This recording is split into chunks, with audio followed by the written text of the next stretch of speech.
Eu vou fazer um desafio aos irmãos. Eu vou ler o capítulo 5 do livro do Apocalipse. E tem uma coisa estranha nesse capítulo 5 e eu vou perguntar para os irmãos. Enquanto os irmãos não acertarem, não vão voltar para casa. Eu estou disposto a ficar aqui até 5 horas da manhã com os irmãos, para a gente poder saber que coisa estranha é essa que tem aqui no capítulo 5. Eu vou ler os 14 versículos e depois eu vou perguntar aos irmãos. Os irmãos vão ter a oportunidade. Você que está em casa, não é isso? Se você perceber, procure encontrar esta coisa estranha que tem aqui no capítulo 5 do Apocalipse. Diz assim, na versão que tem, Apocalipse capítulo 5: Vi na mão direita daquele que estava sentado no trono um livro em forma de rolo, escrito por dentro e por fora e selado com 7 selos. Vi também um anjo forte que proclamava com voz forte: Quem é digno de quebrar os selos e abrir o livro? Ora, nem no céu, nem sobre a terra, nem debaixo da terra, ninguém podia abrir o livro, nem mesmo olhar para ele. Eu chorava muito porque ninguém foi achado digno de abrir o livro, nem mesmo de olhar para ele. Então um dos anciãos me disse: Não chore, eis que o leão da tribo de Judá, a raiz de Davi, venceu para quebrar os 7 selos e abrir o livro. Então vi no meio do trono e dos 4 seres viventes, e entre os anciãos, em pé, um cordeiro que parecia que tinha sido morto. Ele tinha 7 chifres, bem como 7 olhos, que são os 7 Espíritos de Deus enviados por toda a terra. O cordeiro foi e pegou o livro da mão direita daquele que estava sentado no trono. E quando ele pegou o livro, os 4 seres viventes e os 24 anciãos se prostraram diante do cordeiro, tendo cada um deles uma harpa e taças de ouro cheias de incenso, que são as orações dos santos. E cantavam um cântico novo, dizendo: Digno és de pegar o livro e de quebrar os selos, porque foste morto e com teu sangue compraste para Deus os que procedem de toda tribo, língua, povo e nação, e para o nosso Deus os constituíste reino e sacerdotes, e eles reinarão sobre a terra. Vi e ouvi uma voz de muitos anjos ao redor do trono, dos seres viventes e dos anciãos, cujo número era de milhões e milhares de milhares, proclamando com voz forte: Digno é o cordeiro que foi morto, de receber o poder, a riqueza, a sabedoria, a força, a honra, a glória e o louvor. Então ouvi que toda criatura que há no céu e sobre a terra, debaixo da terra e sobre o mar, e tudo o que neles há, estava dizendo: Aquele que está sentado no trono e ao Cordeiro, sejam o louvor, a honra, a glória e o domínio para todos sempre. Os 4 seres viventes respondiam: Amém. Também os anciãos se prostraram e adoraram. Senhor, obrigado pela palavra do Senhor, por este momento que temos a oportunidade de, ó Deus, nos reunir no nome do Senhor, e reunimos-nos, ó Deus, sob a manifestação do Senhor. Por isso, ó Deus, toca-nos, ó Deus, e segreda-nos aquilo que Tu queres. É a nossa oração em nome de Jesus. Amém. Alguém notou alguma coisa estranha no capítulo 5? Um de cada vez, por favor. Alguém percebeu? Pastor, tem uma coisa estranha aqui no capítulo 5. Pode falar. Onde? Quem está falando? Lá atrás. Leva o microfone para ela ali, para mim, por favor, pastor Edemir. Cláudio, isto.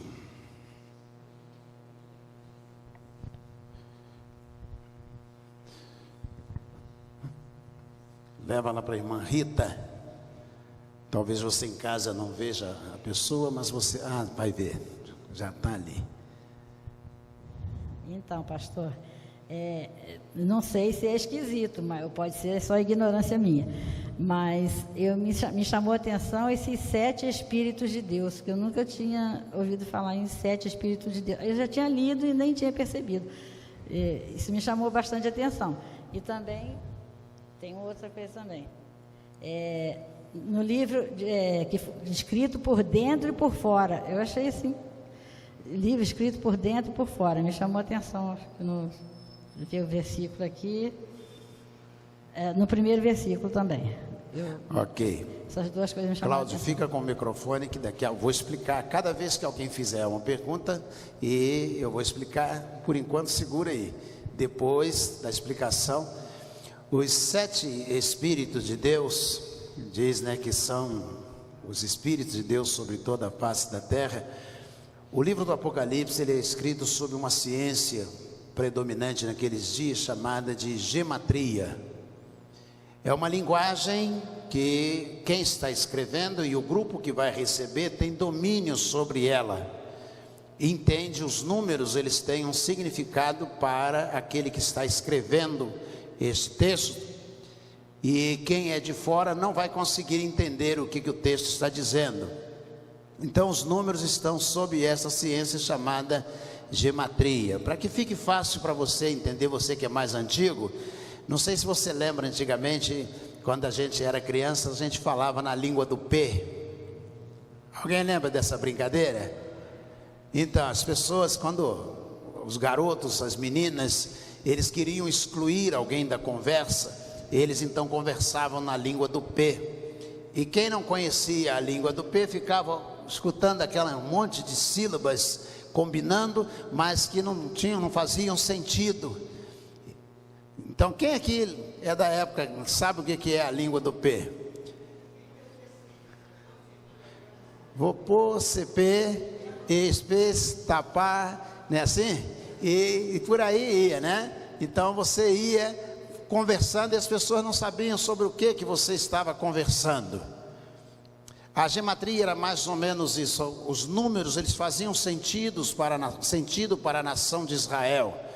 O número 7 sempre vai se referir, segundo alguns, Ray Summers, por exemplo, também Norman Champlin, que é a junção da perfeição, o encontro entre o 4 e o 3, ou seja, de norte a sul, leste a oeste, o Pai, o Filho e o Espírito Santo governando, dirigindo toda a terra. Ou a ideia de onipresença de Deus, a onisciência de Deus, os Espíritos, 7 Espíritos de Deus que são enviados a toda a terra, ou seja, Deus é onisciente, sabe tudo o que está acontecendo ao mesmo tempo. O livro escrito por dentro e por fora, na verdade, a tradução para a gente, não existia livro naquele dia, naquele tempo, existia o quê? Pergaminho, não é isso? Então era um pergaminho escrito por dentro e por fora. Normalmente se escrevia por dentro e enrolava este pergaminho. Mas ele diz que esse estava escrito de um lado e do outro ao mesmo tempo. Mas não é isso que é esquisito e diferente no texto. Quem mais percebeu alguma coisa pode falar. Reinaldo. Pastor, aqui no texto, quando João olha, né, que ninguém conseguia abrir o livro, e aí um dos anciões fala que o leão é da tribo de Judá e ia abrir o livro. Mas isso. Quando João olha, ele vê que era no caso, cordeiro. Isto. Ele é ao mesmo tempo leão e ao mesmo tempo cordeiro. A tribo de Judá era de onde sairia aquele que viria reinar sobre todas as nações da terra. O salmista chega a dizer que ele vai reger as nações da terra com vara de ferro. Mas Jesus, ele vem não numa manifestação como um leão. Quando ele olha bem, ele verifica que esse leão da tribo de Judá, ele é o cordeiro. Ele é o cordeiro de Deus. Lembre-se que João Até o capítulo 3 nós temos as 7 cartas ao Apocalipse. No capítulo 4 começa assim: sobe aqui e eu te mostrarei as coisas que devem acontecer não muito depois desse dia. Ou seja, as cartas ficam para trás, e a partir do capítulo 4, versículo 1, começa a visão celestial. Daí em diante, e o capítulo 5 ele está dentro desta visão, em que ele vai identificar que o leão da tribo de Judá é também o cordeiro. Mas não é isso não. Quem mais percebeu alguma coisa? Que fale agora ou...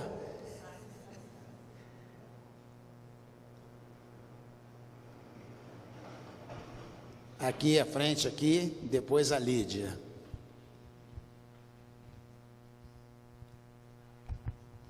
Pastor, no primeiro versículo, João fala que viu um livro.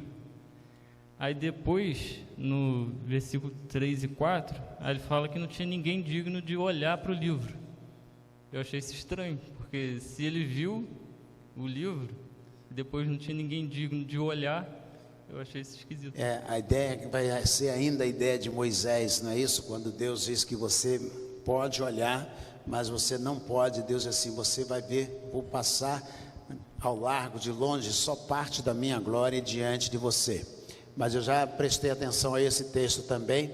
Ele diz: eu vi, mas era um livro que ninguém podia ver o livro, e ele vai combinar isso dizendo: ninguém pode desatar os selos deste livro.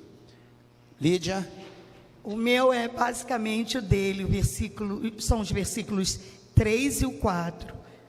Contudo, ninguém no céu, nem na terra, nem debaixo da terra era capaz de abrir o livro, nem olhar para ele. E eu chorava muito, porque ninguém foi achado digno de abrir o livro, nem de olhar para ele.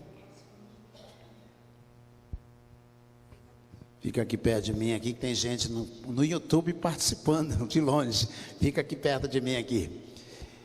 Olha só, a estranheza dele, o versículo que ele considerou, não é isso?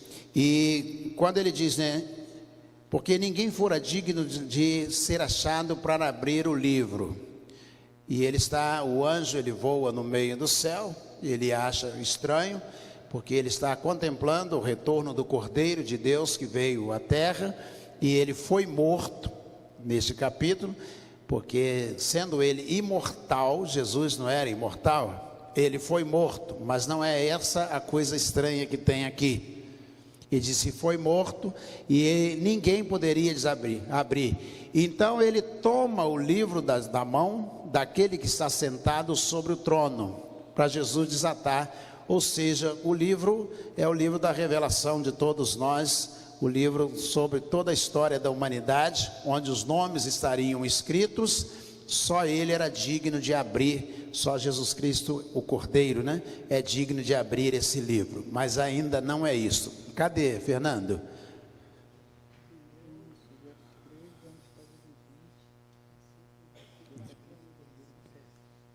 Verso 3, onde estava Jesus? Agora eu vou ter que ler. Ora, nem no céu, nem sobre a terra, debaixo da terra, ninguém podia abrir o livro, nem mesmo olhar para ele. Ele está excluindo Jesus, ele está se referindo que fora Jesus ninguém poderia fazer isto, porque ele é quem mesmo vai declarar que ele tomou o selo, e então para abrir o livro e desatar os seus selos. Por favor, Solimar.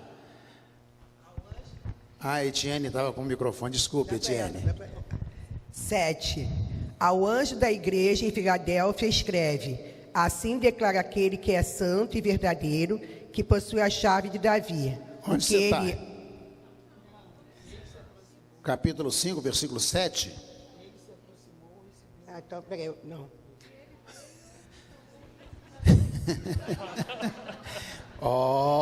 Não é esse não, vamos lá. Pastor, o meu é o versículo 8.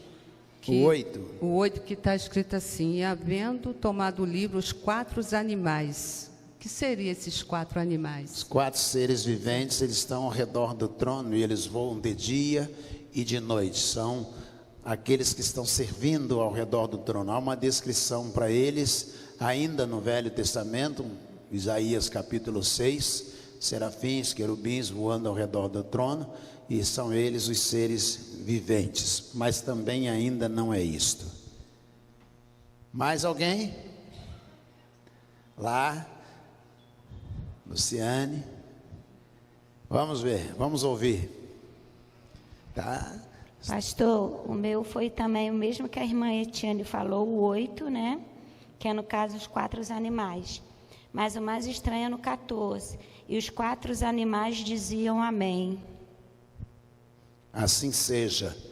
Tudo que estava sendo declarado, existe, vou usar aqui uma expressão, ela não é minha, não, ela é de John Stott, é um pregador de Londres, escritor de inúmeros livros. Ele diz o seguinte, que tudo que nós fazemos aqui enquanto adoramos a Deus, se junta, o nosso louvor, o nosso cântico, se junta ao cântico dos anjos na eternidade.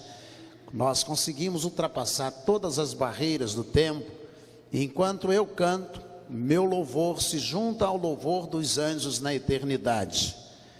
Mas aqui a descrição do capítulo 5, você tem os 4 seres viventes, você tem os 24 anciãos, você tem todos os moradores da terra e todos aqueles que estão debaixo da terra, também os mortos, eles vão se apresentar para louvar ao Senhor num grande coral só, um grande coro. Coral é a música, né? Um grande coro naquele dia na presença de Deus. Mas ainda não é isto. Já passaram por cima aqui, eu pensei, agora vai. Quem mais? Aqui, irmão Paulo, aqui na frente, aqui, ó. Levanta a mão para ele poder te trazer o microfone. Isto. Que são os 7 Espíritos de Deus enviados por toda a terra. Sim. O que tem? Não, aqui no caso, porque ele está mostrando que como um cordeiro que foi morto. Aí que que parecia ter sido morto. Isso mesmo. Por que parecia ter sido morto? Toda a declaração do Apocalipse, quando Jesus retorna, todo louvor de todo anjo, toda manifestação angelical no Apocalipse, ele diz assim: glória, pois, honra, domínio, poder e majestade àquele que foi morto e reviveu. Por que os anjos insistem nessa declaração de que foi morto e reviveu? Porque Jesus é imortal. Como que alguém que é imortal poderia morrer? Só mesmo tendo um corpo humano. Então, no momento da morte, Jesus ele vem e ele habita entre nós usando um corpo humano. O Deus eterno se faz humano. E enquanto ele está nesse corpo, quando chega o momento de morrer na cruz do Calvário, lembram qual é a declaração de Jesus? Ainda é mantida em algumas Bíblias, em aramaico. Eli, Eli, lama sabachthani, ou seja, Deus meu, por que me desamparaste? Naquele momento, o Deus eterno deixa somente o Jesus físico. Essa junção do Jesus eterno e o Jesus físico está numa pessoa só. Isso é chamado pela teologia de junção hipostática. O eterno, Deus eterno e o Deus humano numa pessoa só. Então, nesse momento, Deus eterno se retira e ele na cruz do Calvário diz: Deus meu, por que me desamparaste? Por que Deus tem que deixar o Jesus humano sozinho na cruz do Calvário? Porque ele vai tomar sobre si todo o pecado da humanidade e Deus não peca. Então ele deixa só o Jesus humano para ser sacrificado, para que ele possa receber o pecado, porque o Deus eterno, esse não pode conhecer o pecado. Mas ainda não é isto. Por favor. Pastor, você tratar de uma quarta-feira de oração e um culto de oração, no versículo 8, e havendo tomado o livro, os 4 animais e os 24 anciãos prostraram-se diante do Cordeiro, tendo todos eles harpas, ou seja, estavam adorando, se curvaram, e salvas de ouro cheias de incenso. E aí explica o que estava dentro do incenso, que são as orações dos santos. Isto. que tem de estranho? Não, de estranho não, tem a ver com o culto de quarta-feira, tá. e que todas as orações dos santos, desde o início até o dia de hoje, estão lá nessa salva, nesse incenso. Estão registradas, estão guardadas no mesmo lugar. A ideia de que cada oração vai à presença de Deus, e Deus recebe todas as orações e elas são guardadas. Existe um filme, O Todo-Poderoso, é uma comédia americana, e então é dado ao indivíduo no filme a capacidade dele ser Deus por algum tempo. E ele anda na rua e tem gente falando o tempo todo no ouvido dele: eu preciso que fulana, minha mãe, seja curada, eu preciso do emprego, eu preciso que o Senhor me livre desse perigo que eu estou enfrentando, eu queria que o Senhor me livrasse dessa pessoa perigosa. E ele não aguenta mais, ele anda pela rua, e não sei quantos viram o filme, ele já não está aguentando mais, porque o tempo todo as nossas orações chegam à presença de Deus. Mas ainda não é isso que é estranho. Mais alguém? Mais um, pelo menos. Oi? O Gorne sabe?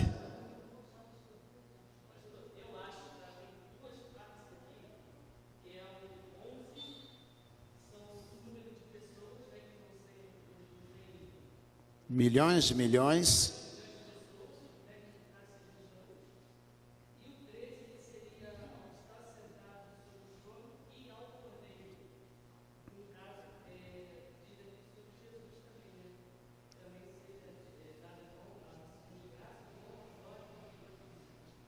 Não, não é não. Miríades dá milhares de milhares. Milhares de milhares são milhões. Então quem traduziu, né? Traduziu miríades por milhões. E para que desse um superlativo, que ficasse bem intenso, traduziu como milhões de milhões e milhares de milhares. Na verdade, a expressão miríades, ou seja, milhares incontáveis. O judeu conseguia contar 1000, conseguia contar 144 mil no Apocalipse, 12 vezes 12, 12 tribos de Israel, 12 filhos de Jacó, 144 vezes 1000, número que não tem fim, que não é possível de mencionar. Então vão habitar o reino celestial. Tudo isso se encontra no futuro glorioso do planeta Terra, de um escritor chamado Arthur Bloomfield. Mas ainda não é isso também não. Mais uma chance para a gente poder fechar. Oi? Cadê? Espera aí, o microfone está chegando aí, ó. Acho que é o único. E cantavam em alta voz: digno é o Cordeiro que foi morto de receber poder, riqueza, sabedoria, força, honra, glória e louvor. Sim. O que é estranho aí? Então, o estranho aqui é que é o único que não foi lido até agora. Ai. Irmãos, projeta para mim o versículo 4, por favor, 5:4.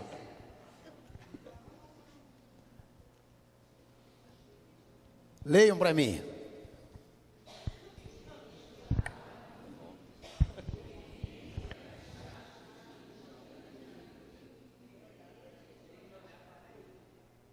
Nem mesmo olhar para ele. Agora leiam 5.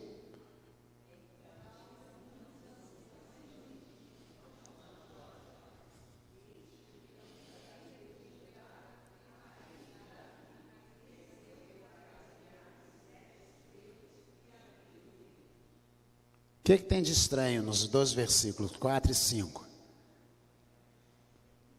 Está aí, versículos 4 e 5.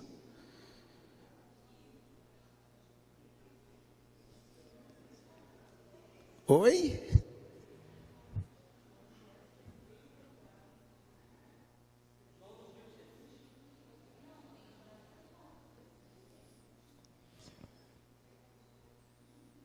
Quando Jesus se refere ao inferno, ao Geena, Sheol ou Seol, E diz que lá haverá choro e ranger de dentes. Quando o Apocalipse se refere ao céu, diz que não haverá choro, todo choro vai cessar.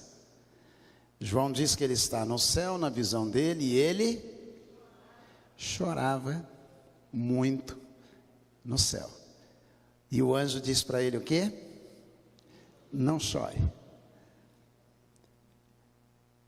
Se a Bíblia diz que no céu não haverá choro, como que na visão de João, ele diz, e eu chorava muito. Não diz só que chorava, não. Eu chorava, versículo 4. E eu chorava muito.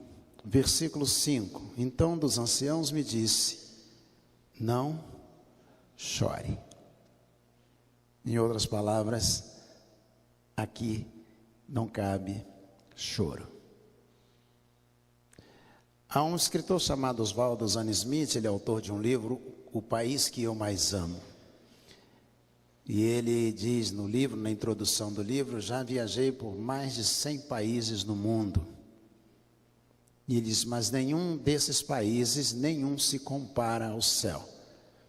Dele essa frase muito repetida em pregações, porque lá não haverá hospitais porque ninguém fica doente. Não haverá cadeia porque ninguém comete crime. Não haverá, diz ele, né? Não haverá choro, porque Deus limpará dos seus olhos toda a lágrima. Ele aí usa a frase final do Apocalipse, e ele vai remover dos seus olhos toda a lágrima. E João diz que quando ele chega na visão dele ao céu, e ele vê que não há ninguém capaz de desatar o selo, abrir o livro, ele diz, então eu chorava muito. E aí o anjo diz para ele, não chore, aqui não é lugar de choro. Deus limpará, enxugará dos seus olhos toda a lágrima. Então, irmão, você que gosta de ficar chorando, chora o máximo que você puder aqui, porque lá ninguém vai poder chorar. É interessante porque falta linguagem ao escritor para expressar o que João está sentindo. E aí ele traduz que ele chorava. Porque nas versões antigas, a primeira versão de Braga, de Portugal, a tradução é, e ele sofria. E aí chegou-se à conclusão que no céu não sofre. E aí então procuraram outra tradução. E ninguém conseguiu colocar uma expressão que pudesse traduzir o sentimento de João. E aí passaram então a usar a expressão, e ele chorava. Só que lá no céu, Deus limpará dos seus olhos toda a lágrima se você chegar lá. Ninguém mais vai poder chorar. Isso é estranho no capítulo 5 do Apocalipse. Amém?